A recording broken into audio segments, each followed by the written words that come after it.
Okay, so Assalamualaikum dan selamat petang. So basically hari ni kita akan sambung daripada apa yang kita dah stop lah. So untuk last week, kita dah cover oxygen dissociation curve, betul tak? Betul. Betul? Betul. Jadi Sorry. faham tak apa tu oxygen dissociation curve? Faham ke tidak? Faham ke Boleh tidak? madam. The duration. Okay, so oxygen dissociation curve adalah curve lah lepas cakap pasal oxygen dissociation curve of hemoglobin adalah graf yang tunjukkan pasal hemoglobin dengan oksigen lah. So, apa yang ditunjuk adalah dekat graf ni, okay, contohnya ni, okay, oxygen dissociation curve. Dia tunjuk berapa banyak oksigen di-loaded dan berapa banyak oksigen yang di-unloaded lah sebenarnya. Okay, so kalau tengok dekat sebelah kiri ni adalah oxygen saturation, manakala belah bawah ni adalah partial pressure of oxygen. Okay, so madam nak tanya, bila partial pressure of oxygen tinggi, okay, affinity of hemoglobin towards oxygen tinggi ke rendah? Tinggi mana? Tinggi, betul. Affinity dia towards oxygen akan jadi tinggi juga. Sama. Which is kecenderungan dia lah, interest dia terhadap oksigen akan tinggi juga. Okay. Tapi bila dia ada dekat kawasan yang low partial pressure of oxygen, affinity dia akan tinggi ke rendah? Rendah. Oksigen rendah. Dia punya interest ataupun kecenderungan dia terhadap oksigen akan rendah. So sama juga. So first kali kita tengok ni, nampak partial pressure of oxygen. Bila partial pressure of oxygen tinggi, so sepatutnya affinity of hemoglobin dengan oksigen tinggi. Betul? Sepatutnya. Betul. Jadi kalau ini adalah satu hemoglobin, okay, so dia akan load to oksigen. Okay, dia akan load to oksigen lah sebab affinity dia terhadap oksigen tinggi. So bila dia load oksigen, let's say in our body kita ada 100 hemoglobin. Okay, so bila dia berada dekat kawasan yang high partial pressure of oxygen, which is dekat lung, jadi kita assume semua hemoglobin ni akan load to oxygen. Sebab tu dekat sini oxygen saturation of hemoglobin adalah 100. Sebab semua 100% of hemoglobin ni akan load to oxygen.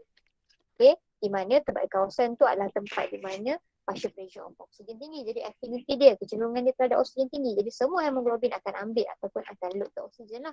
Faham tak setakat tu? Faham? Faham madam. Faham. Okay, so katakan kita ada 100 tadi. 100 oksihemoglobin sekarang. Okay, 100 oksihemoglobin. Katakan waktu tisu dekat rest. So, oksihemoglobin kita sampai dekat satu kawasan tisu yang mana hanya ada 40% partial pressure of oxygen, which is rendah jugalah kan. Okay, dan waktu tu adalah tisu kita berada dalam keadaan rehat. Rehat tu mungkin kita buat kerja-kerja ringan lah. Katakan kita duduk, kita berdiri, kita membaca kan. Jadi kerja-kerja ringan.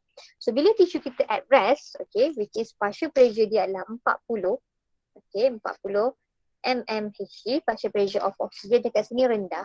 Jadi, oksihemoglobin tadi akan decrease the affinity towards oxygen. Betul tak? Betul. Sebab kawasan ni, kalau 40% daripada dia adalah oksigen, lagi 60% adalah carbon dioxide lah, let's say.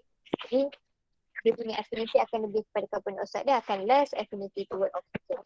Jadi, apa yang berlaku dekat kawasan ini, daripada 100 heksihemoglobin, okay, akan ada sebahagian daripada oksihemoglobin tu akan dissociate ataupun release the oxygen. Faham tak? Faham tak? Ni 100%. Okay, bila tisu tu tengah dekat rest, dekat kawasan tisu yang ada 40 mmHg ni, okay, akan ada satu amount of oksihemoglobin yang unload the oxygen daripada dia. Faham? Faham. Faham. So, kita tengok berapa. So, dekat sini ada 75. Okay, so 75 hemoglobin yang masih saturated, masih tepu dengan oksigen. Jadi berapa banyak amount of oksigen yang dah dissociate ataupun di-unload daripada hemoglobin. Tolak lah. Jadi 100 tolak dengan 75 berapa? 25. 25. Jadi waktu tisu at rest, kita punya oksihemoglobin 25% dah unload dia punya oksigen. Dah gunakan oksigen tu, bagi dekat tisu kat sini. Faham setakat tu? Faham setakat tu? Faham madam. Faham. Macam tu juga bila tisu dekat exercise. Tisu dekat exercise dekat sini ditulis 10. Maknanya very low lah. So let's say ada tisu. Okay. So tisu dekat sini ada 10 sahaja. Partial pressure of oxygen hanya ada 10, which is very low. Iaitu tisu level, tisu kita, keadaan tisu kita during exercise. So waktu exercise, kan madam cakap itu kan, kita akan berlari, buat benda-benda penat, kita akan tak cukup nafas, kita akan mengah. Sebab apa? Sebab kita buat kerja yang berat. So bila kita buat kerja yang berat, sangat banyak oksigen diperlukan dalam badan kita.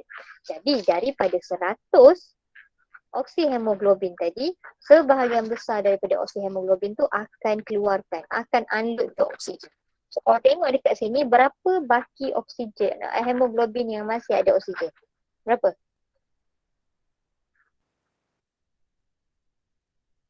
Dalam 15, betul tak? Betul? Betul. Betul. Jadi baki ataupun berapa banyak dah oksihemoglobin unload ke oksigen? Berapa? 85. 85. Jadi 85 oksihemoglobin dah unload dia punya oksigen. Sebab apa?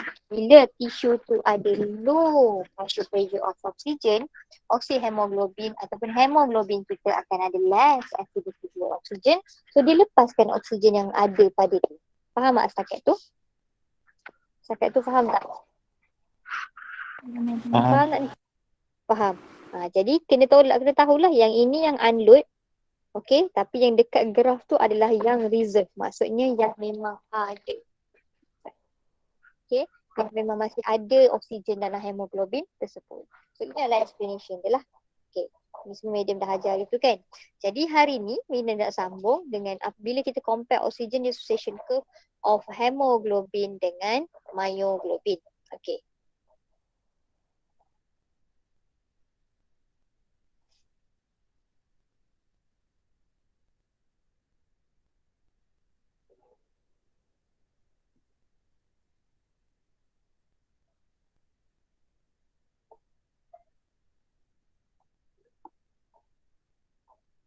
Okay, so kita buat yang hemoglobin dulu macam biasa. Macam ni. So ini adalah 100. Okay, betul? Tadi medium cakap paling kurang waktu dekat 10. Tengok yang atas. Ni 100. Penuh lagi. Waktu 100. Okay. Lagi yang ini waktu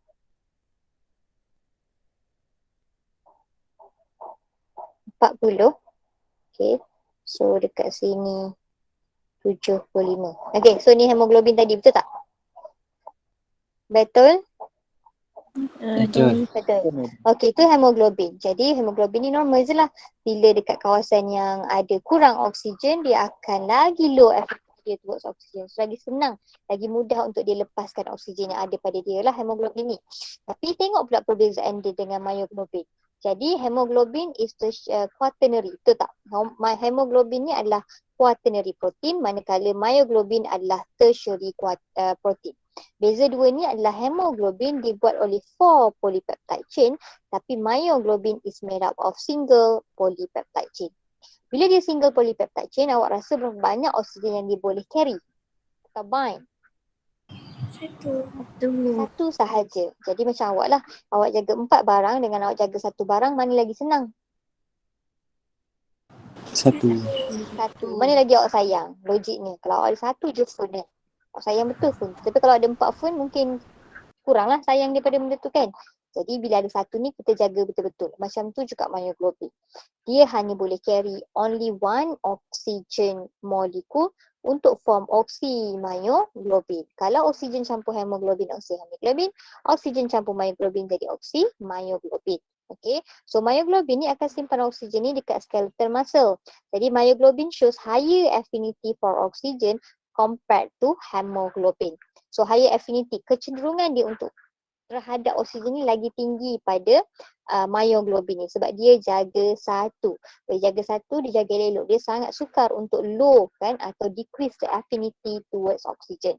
Maknanya kecenderungan dia walaupun dia pergi dekat tempat yang kurang oksigen, dia masih tak akan lepaskan oksigen. Dia sangat sayang. Beza dengan myohemoglobin kan. Kalau dia pergi dekat kawasan yang kurang partial pressure of oxygen, terus dia turunkan, betul? Contohnya kat sini 25% dia kurangkan. Okay. So beza dengan myoglobin, apa yang berlaku adalah oxygen dissociation curve untuk myoglobin akan shift to the left ataupun macam ni lah. Okay, apa yang awak nampak dengan ni? So kita tengok, yang ini pada 100. Pada 100 sama. Tapi tengok pula waktu partial pressure of oxygen dekat tisu 40, adakah myoglobin lepaskan dia punya oksigen? Tak, masih lagi 100. Maknanya 100% hemoglobin masih simpan lagi dia punya oksigen. Dia tak lepaskan. Bila dia start lepaskan, so nanti yang tu awak boleh tengok based on graph. Mungkin dalam 15 partial pressure. Even waktu 10, kalau 10 tadi kita tinggal dalam 15 kan. Tapi waktu 10, dia masih agak tinggi juga. Let's say sini 60 ke, masih lagi 60. 40% je yang dirilis. Maknanya dia sangat sukar untuk lepaskan atau dissociate the oxygen, release the oxygen dekat dalam skeletal muscle. Okay, ayat mudah dia adalah myoglobin hanya release oksigen bila partial pressure dekat skeletal muscle is very low. Kena ada very. Kalau low saja, dia low saja contoh 40 kan, dia tak akan release apa-apa oksigen. Faham tak setakat tu? Faham? Faham itu. So hijau ni adalah yang the real one lah dan the normal one. Jadi kita punya graph untuk myoglobin akan shift to the left. Dia bergerak ke kiri, nampak? Nampak? Nampak tak? Okay. So yang seterusnya kita akan tengok Bohr's effect pula. So kalau ingat lagi Madam ada sebut, okay, so Bohr's Madam ada sebut kalau carbon dioxide tinggi, okay, H plus tinggi ke rendah?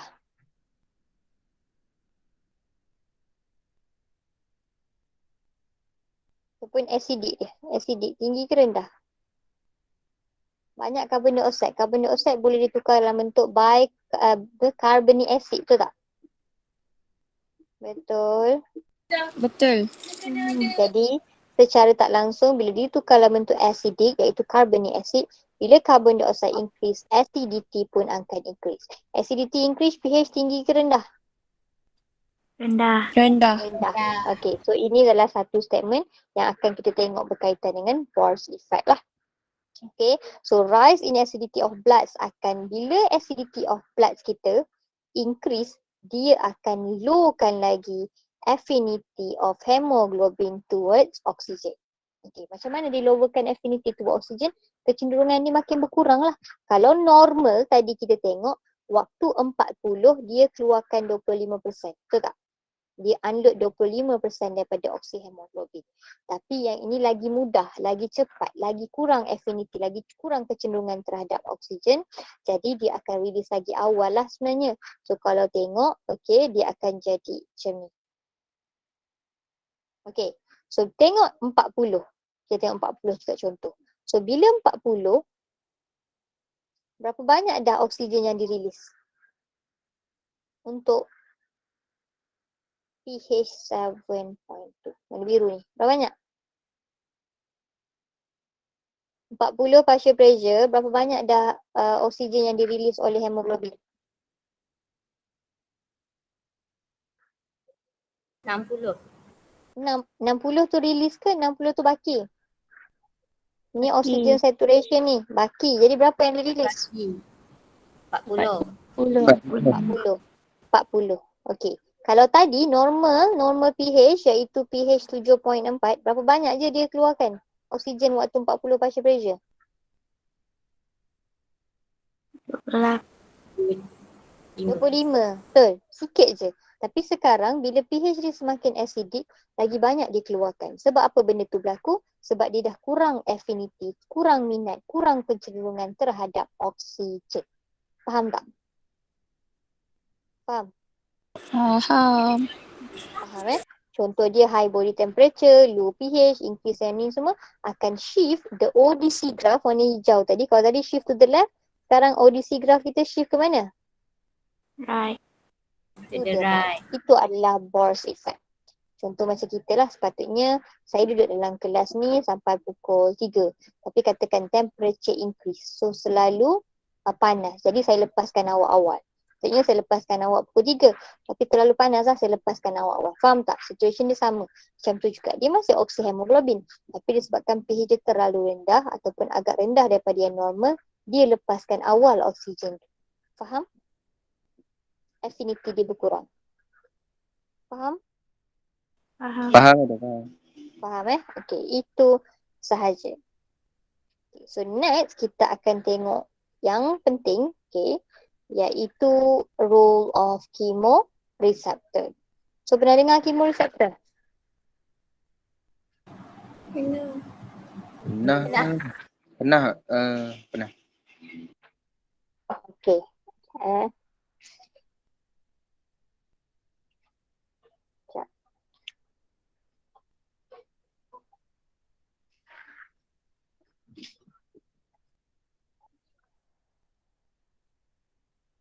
Sekejap.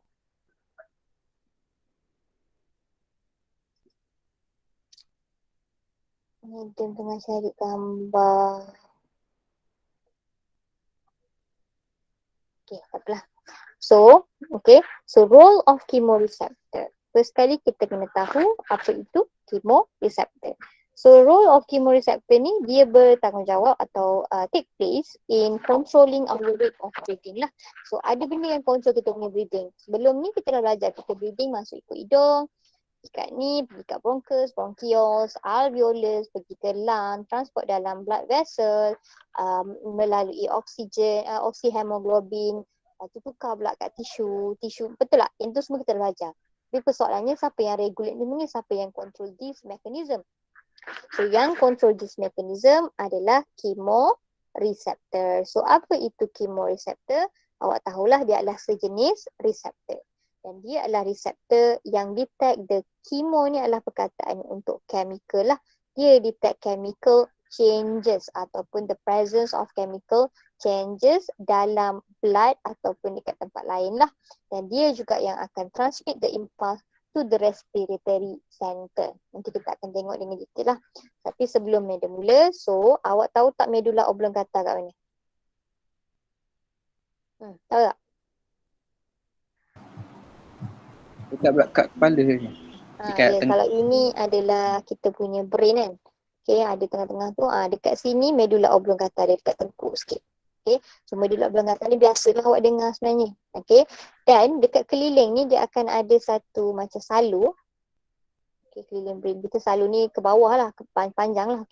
Dalam salur ni ada satu fluid, nama dia cerebrospinal fluid. Faham setakat tu? Faham? Faham. So cerebrospinal fluid. So dua ni kenapa dia bercakap? So back to kita punya tajuk chemoreceptor. Tahu dah chemoreceptor ni function dia adalah detect changes of chemical. So chemical tu boleh berubah kat mana-mana lah.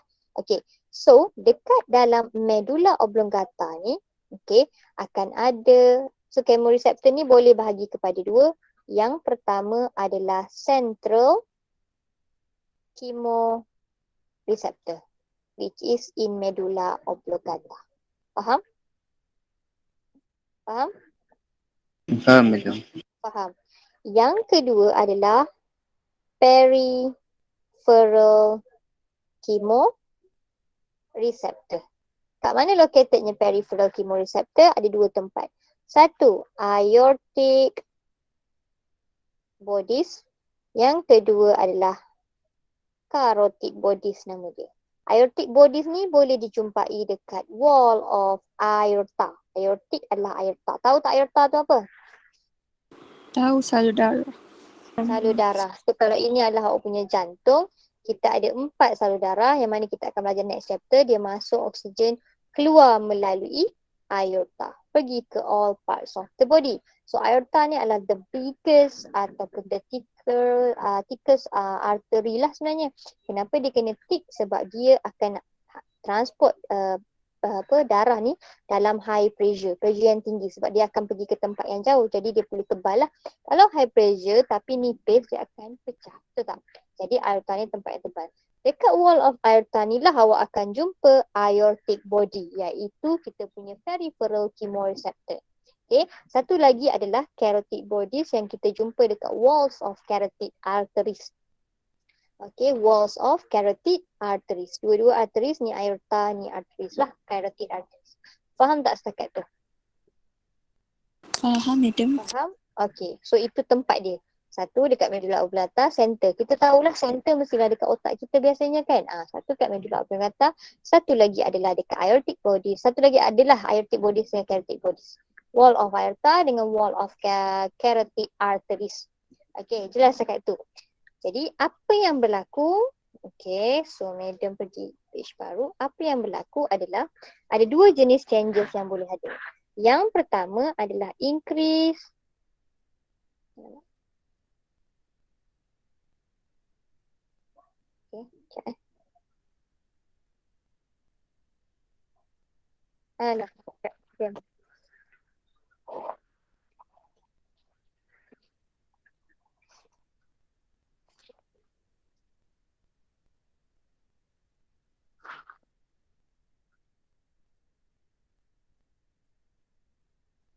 Okay. So, first kali, increase in partial pressure of carbon dioxide ataupun decrease in pH. Related lah dua-dua ni. Tapi dekat dalam blood. Okay, dapat. Satu lagi situation adalah di mana decrease in pH dekat dalam cerebrospinal fluid. Tahu kan cerebrospinal fluid mana tadi Melly cakap? Tahu betul? Tahu. Tahu. Okay. So partial pressure of carbon dioxide tinggi akan menyebabkan pH kita rendah dan benda tu dapat detect dalam blood lah. So dua benda ni kita ada dua chemoreceptor. Kalau madam tanya awak antara central chemoreceptor dengan peripheral chemoreceptor, awak rasa reseptor yang mana akan detect perubahan pH dalam cerebrospinal fluid? Yang mana awak rasa? Central. Betul, sebab apa dekat lah. Sebab central chemoreceptor. Okay, so let's say.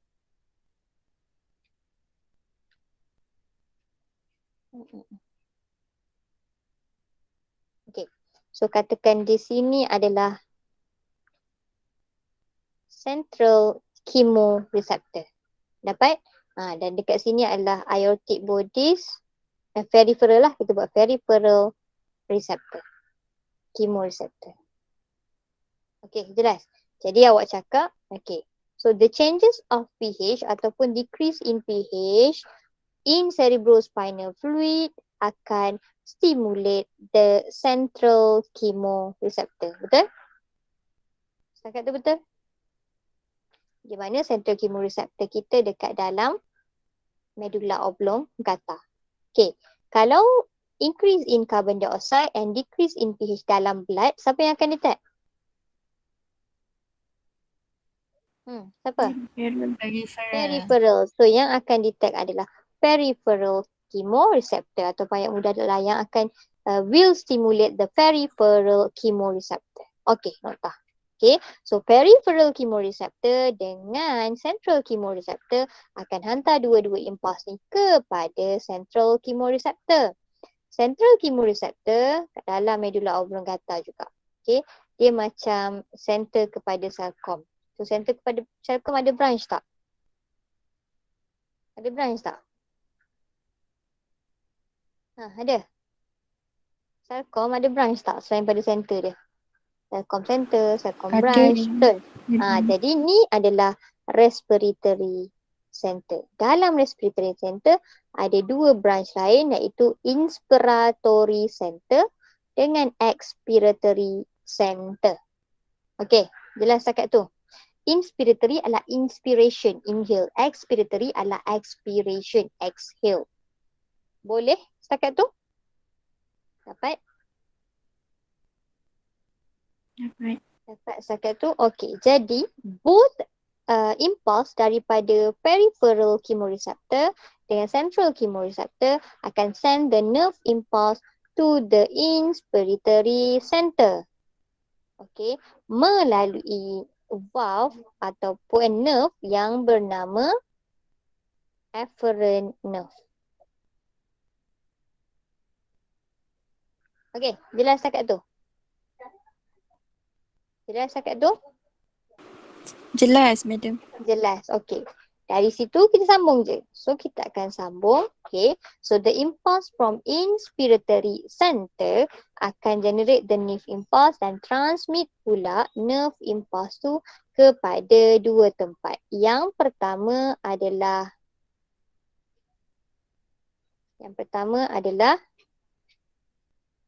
diaphragm. Tahu diaphragm tu apa?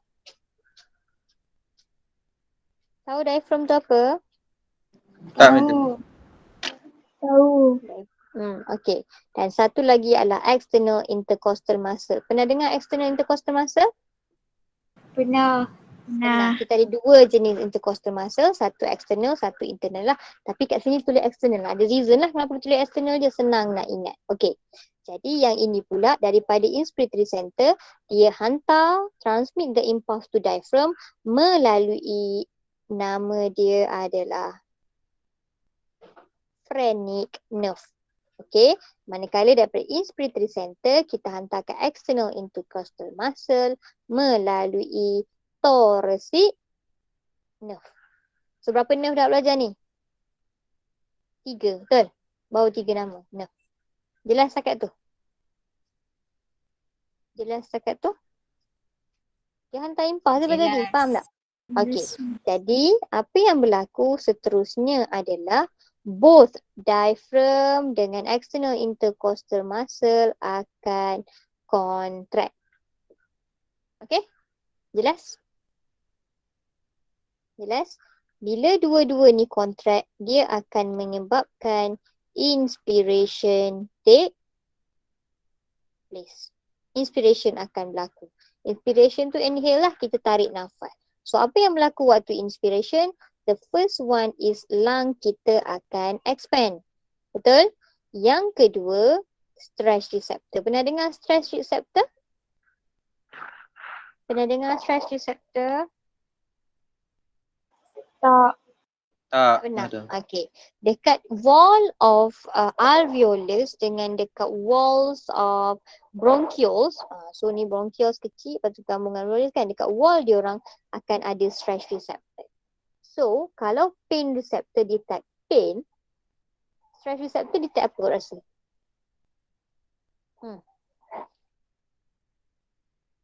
Detect apa? Stretch lah, dia detect stretch. So bila lung kita expand ni macam ni lah kan, dia mengembang lah kan lung. Betul tak? Jadi stretch receptor akan stimulated. Lung expand, stretch receptor akan stimulated. Jelas setakat tu? Jelas? Jelas, madam. Jelas. So nerve impulse ni akan dihantar kepada expiratory center pula. Tadi inspiratory kan, hantar pula kepada expiratory center melalui nerve kita yang keempat iaitu vagus nerve. Jelas? Jelas? Jelas tak? Jelas tak? Jelas. Okay, so once impulse tu sampai je expiratory center, dia akan inhibit inspiratory temporarily. Inhibit mansuhkan ataupun direncatkan inspiratory kita. Okay, dapat setakat tu? Dapat setakat tu? Boleh, madam. Boleh. Okay. So kita repeat benda yang sama. Expiratory center akan hantar impuls, okay, kepada diaphragm dengan external intercostal muscle. Masih lagi melalui nerve yang sama, iaitu phrenic nerve pergi diaphragm, thoracic nerve pergi kepada external intercostal muscle. Kalau tadi dua-dua ni contract, awak rasa sekarang dua-dua jadi apa? Jadi apa? Yes, easy, betul tak? Kalau tadi dia inspiration take place, sekarang awak rasa jadi apa? Expiration. Take place. Expiration. Hijab. Okay, expiration pula take place. Kalau tadi lungs expand, sekarang lung no longer expand ataupun lung pun relax. Kalau tadi stretch receptor stimulated, kita akan cakap sekarang stretch receptor is no longer stimulated. Faham? Faham? Madam. Jadi bila benda ni berlaku, stretch receptor is no longer stimulated. Dia takkan bagilah impuls kepada sini kan. So now expiratory center kita pula no longer become active lah. Dia akan inactive. Jadi yang tadi akan repeat. Inspiration begins again. Jelas tak? Jelas tak? Jelas, madam. Ada yang tak faham?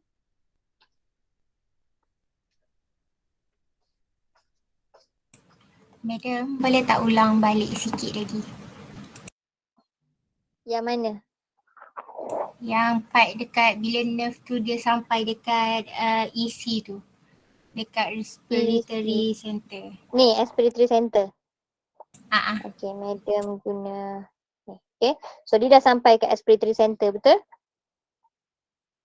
betul. Okay, sampai ke expiratory center. Bila sampai ke expiratory center, dia repeat benda sama je inspiratory center buat. Kalau tadi inspiratory center kita akan hantar impuls tu kepada diaphragm dengan external intercostal muscle, betul tak? Betul. Betul. So benda sama. Dia pun akan hantar impuls kepada diaphragm dengan external intercostal muscle. Masih lagi melalui nerve yang sama. Okay, jelas cakap tu? Jelas? Jelas. Jelas. Tapi tadi madam cakap bila dia hantar daripada inspiratory, dua-dua ni diaphragm dengan external akan contract, betul? Tapi sekarang kita cakap dari expiratory. Jadi kalau tadi contract, sekarang sebaliknya lah. Contract lawan dia apa? Relax. Relax. Relax, betul. Jadi diaphragm dengan external intercostal muscle kita akan relax pula. Bila dia relax, kalau tadi inspiration, sekarang lain pula. Terbaliklah pula. Expiration akan take place. Awak vice versa kan je semua benda. Tadi lungs expand, sekarang lungs takkan expand, no longer expand. Tadi stretch receptor stimulated, sekarang stretch receptor is no longer stimulated. Bila stretch receptor tak stimulated, boleh tak dihantar impuls pergi ke expiratory center? Boleh? Boleh ke? Tak. Hakimah tadi yang tanya. Tak boleh. Bila tak boleh, okay, bila tak boleh pergi, so expiratory center kita pula lah yang inactive. So back to this. Okay, faham? So back to inspiratory center. So cycle tu akan repeat. Dia akan gila-gila lah sebab kita inhale, lepas tu exhale. Inhale, exhale. So inspiratory adalah inhale, expiratory adalah exhale. Jelas? Jelas, madam. Jelas, okay? So itu sahaja. Next, Peda bagi 2 minit lah. Adamkan dulu. 2 minit.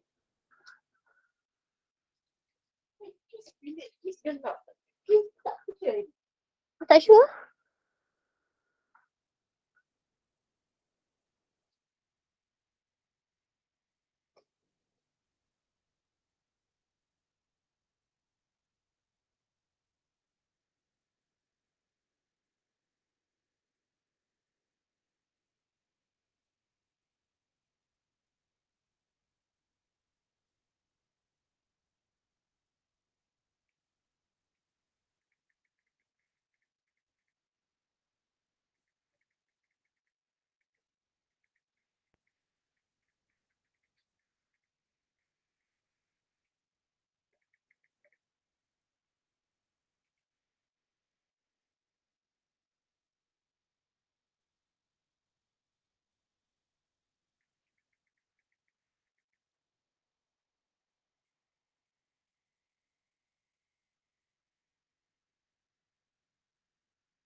kelas.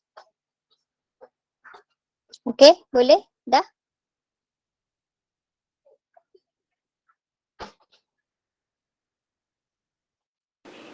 Boleh, madam.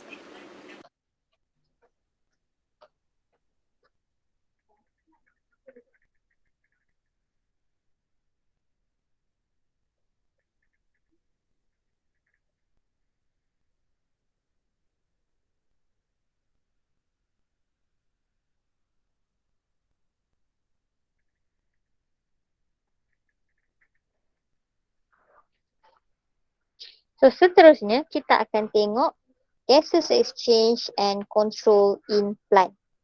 Okay, simple, sangat-sangat simple.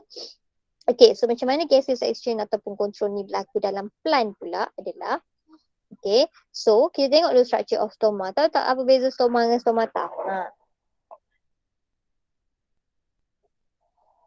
Tahu tak? Plural. Plural dengan single je, dia adalah benda yang sama. So basically, stoma ataupun stomata ni dilocated dia sebagai satu micro. Micro adalah kecil dan pore adalah rongga lah yang located between a specialized epidermal cell. So epidermal cell yang specialized itulah kita panggil sebagai gut cell. Biasa dengar dah benda ni kan? Betul tak? Betul? Betul. Betul. Okay. So stoma biasanya located bawah surface of the leaf lah. Tapi gut cell ni bentuk dia macam bean shape ni. Dia punya cell wall unevenly thickened. Bahagian dalam ni sangat tebal dan inelastic, less flexible. Tak flexible sangat. Tapi bahagian luar ni nipis dan sangat elastik. Untuk apa? Untuk dibengkok dan so on lah. Okay. So kita nak tengok macam mana stoma ni boleh buka dan tutup. Itu sebenarnya. Macam mana kita tengok stoma bila buka gases exchange berlaku.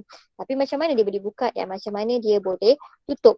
Okay, so function dia, kenapa dia nak buka tutup adalah untuk dia nak regulate gases exchange keluar masuk dan satu lagi untuk avoid transpiration. Sama juga macam sebelum ni kita cakap avoid photorespiration semua kan. So kenalah buka dan tutup pada waktu-waktu tertentu. Okay. Macam mana dibuka dan macam mana ditutup. Okay. First kali dia tulis opening of stomata. Ni tajuk tau. Ni bukannya ni dulu berlaku tak. Macam mana opening of stomata berlaku.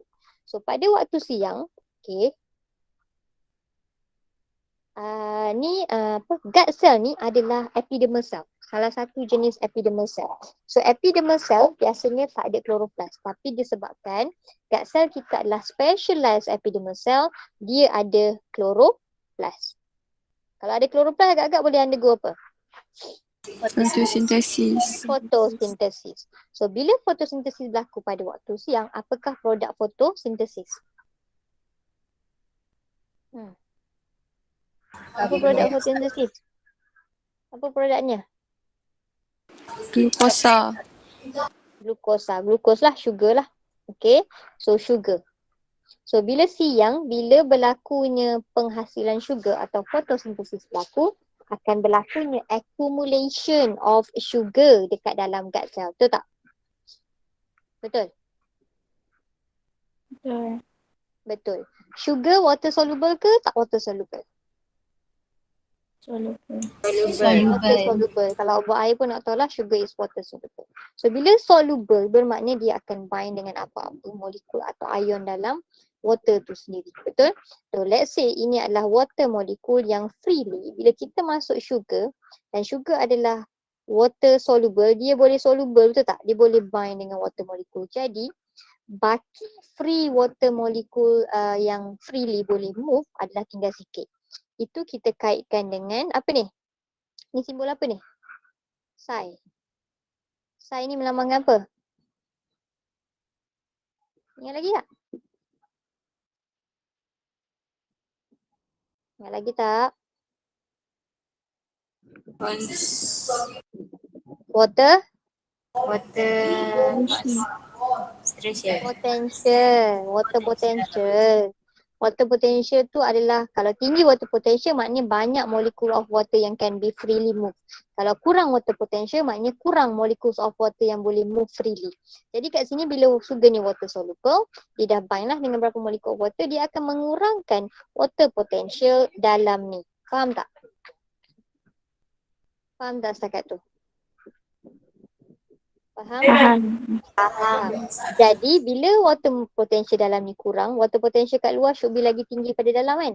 Water akan move into the gut cell ataupun move out from the gut cell.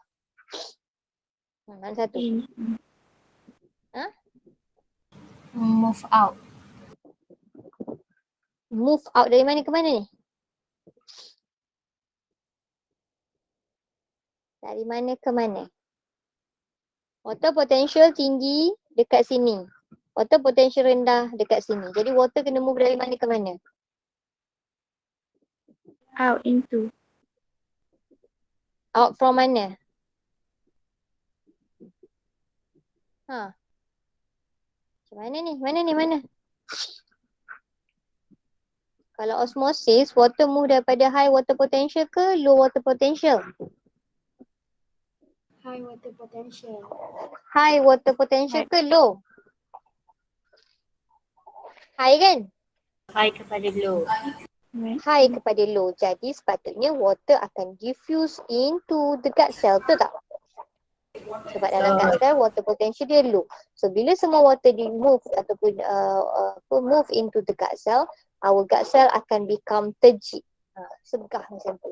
So bila dia segah, dua-dua ni segah, dia akan jadi open lah. Dia punya stomata tu akan open. Sebab tu open of stomata. Jelas cakap tu? Jelas cakap tu? Jelas. Kalau waktu malam pula, okay, gut cell kita tak boleh undergo photosynthesis. Jadi tak berlakulah formation ataupun production of sugar. Jadi sugar-sugar yang ada tadi akan bertukar ataupun akan converted into starch. Dua-dua masih carbon dioxide tapi dia disimpan, sugar disimpan dalam bentuk starch dalam plant. Okay, jelas? Jelas? Kalau dalam badan kita, glukos disimpan dalam bentuk glycogen kan? So sugar dalam plant akan disimpan dalam bentuk starch. So waktu malam dia akan tukarkan semua pada starch. Starch water soluble ke tidak? Insoluble. Tak soluble. Bila tak soluble, water potential tinggi. Sebab dia tak kacau pun water molekul dalam tu. Bila water potential kat dalam tinggi daripada luar, apa yang berlaku dengan air? Diffuse out. Diffuse out. Water daripada gut cell akan diffuse out. So kita punya gut cell akan become flaccid. So bila flaccid dia tak segah lah. Okay, so water kita punya stomata akan tertutup. Jelas tak? Jelas. Jelas. Okay. So kalau jelas, itu sahaja untuk chapter 7. Okay, dah habis pernah belajar. Itu sahaja untuk chapter 7. Boleh? Boleh? Boleh, madam. Besok awak ada 3 jam dengan saya dan tak ada lab. Betul tak? Betul? Betul. Betul. Jadi esok ada benda. So ada banyak benda lah kita boleh buat kan. Jadi madam nak 2 jam kita akan masuk chapter 8 dan 1 jam madam akan buat test.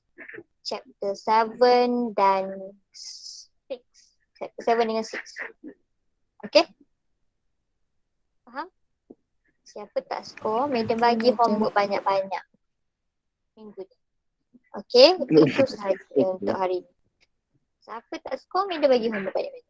Okay, itu saja. Thank you. Salam. Madam, 2 jam itu face to face atau online? Face to face, face to face.